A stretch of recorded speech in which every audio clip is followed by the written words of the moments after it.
আসলে কি ভাই আমাকে ভিডিও আপলোড দিই আমরা ঠিকই, কিন্তু আমাকে ভিডিওর মধ্যে যে পরিমাণ ভিউজ আহর লাগছাল কিন্তু সেই পরিমাণ ভিউজ আহে না, বা আমরা সেই পরিমাণ ভিউজ আমরা পাই না।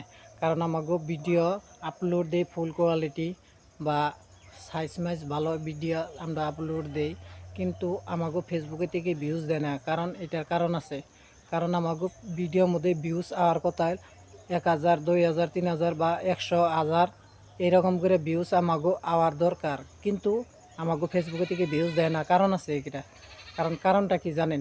এটার কারণ হলো আমাগো ফেসবুকে যেটুকু ভিউজ আওয়ার কথা ভিডিওতে, বা আমাগো ভিডিওর মধ্যে যেরকম বা আপনাদের ভিডিওর মধ্যে যেরকম ভিউজ আওয়ার কথা এইরকম ভিডিওর মধ্যে কিন্তু ভিউজ আসে না। কারণ এটার মূল কারণ আছে, কারণ আমরা অন্য এই ভিডিও আপলোড দেওয়ার আগে অন্যের ভিডিওর মধ্যে আধা ঘন্টা 1 ঘন্টা করে সময় দিতে হবে। কারণ ভিডিও আপলোড দেওয়ার আগে আধা ঘন্টা 1 ঘন্টা কিন্তু সময় দিতে হবে, অন্যের ভিডিওর মধ্যে সময় দিতে হবে, কমেন্টস করতে হবে, শেয়ার করতে হবে। কারণ এভাবে কিন্তু আপনার পেজটা বড় করতে হবে, বড় করে অন্যের জনের কাছে আপনার পেজটা ছড়াইতে হবে। ছড়ানোর পরে কিন্তু আপনি ভিডিওটা আপলোড দেওয়ার পরে কিন্তু আপনার ভিডিওতে তখন কিন্তু ভিউজ হবে। কিন্তু ভিডিও আপলোড দেওয়ার আগে কিন্তু আপনার আগে অন্যের পেজে সময় দিতে হবে। অন্যের পেজে সময় দিলে তারা লগে লগে অ্যাক্টিভ থাকবে। আপনার ভিডিও তখনই ছাড়বেন, তখন ছাড়লে কিন্তু তারা লগে লগে ভিডিওটা পাবো। আপনার ভিডিওটা ওরাও মানে সব জায়গায় সইরা যাব, সইরা গেলে আপনার ভিডিওর মধ্যে ভিউজ পাবো অনেক। কারণ এইভাবে কিন্তু আমরা করতে হবে ভিডিওগুলো। কারণ সফল হবার গেলে আগে আধা ঘন্টা 1 ঘন্টা 1 ঘন্টা আধা ঘন্টা বা আধা ঘন্টা বা 1 ঘন্টা করে সময় অন্যের পেজে সময় দিলে হয়ে যাব।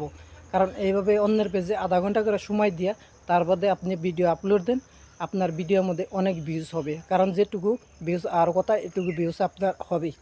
কারণ আমাদের পেজে ভিউজ হয় 50 বা 10, 20 এইরকম করে ভিউজ হয়, 200 এইরকম করে ভিউজ হয়। কিন্তু আমাদের পেজে ভিউজ হওয়ার কথা কিন্তু হাজার হাজার ভিউজ হওয়ার কথা, কিন্তু এরকম হয় না। কারণ আমরা অন্যের ভিডিওর মধ্যে সময় দিই না, কারণ অন্যের পেজে সময় দিই না। কারণ আমরা ভিডিও আপলোড দেওয়ার আগে কি করতে হবে, আধা ঘন্টা করে অ্যাক্টিভ থাকা লাগবো। আধা ঘন্টা করে অ্যাক্টিভ থাকে অন্যের ভিডিওর মধ্যে সময় দিয়ে তারপরে আপনি ভিডিও আপলোড দেন। ভিডিও আপলোড দেওয়ার পরে কমসে কম তাও আর আধা ঘন্টা টাইম আপনি অ্যাক্টিভ থাকেন। কারণ ভিডিও আপলোড দিয়ে অফলাইনে গেলে আপনার ভিডিও অন্যজনের কাছে সাজেস্ট করবে না। তাই আপনি ভিডিও আপলোড দেওয়ার আগে সবসময় আধা ঘন্টা করে অ্যাক্টিভ থাকবেন। অ্যাক্টিভ থাকলে সবাই আপনার ভিডিও সবার কাছে সাজেস্ট করবে। তাই যদি কিছু হইলো কথাটা যদি কিছু হইলো বুঝা থাকেন বা যদি ভালো লাগে অন্যজনদের শোনার জন্য পয়সা দেবেন ভিডিওটা ভালো লাগলে।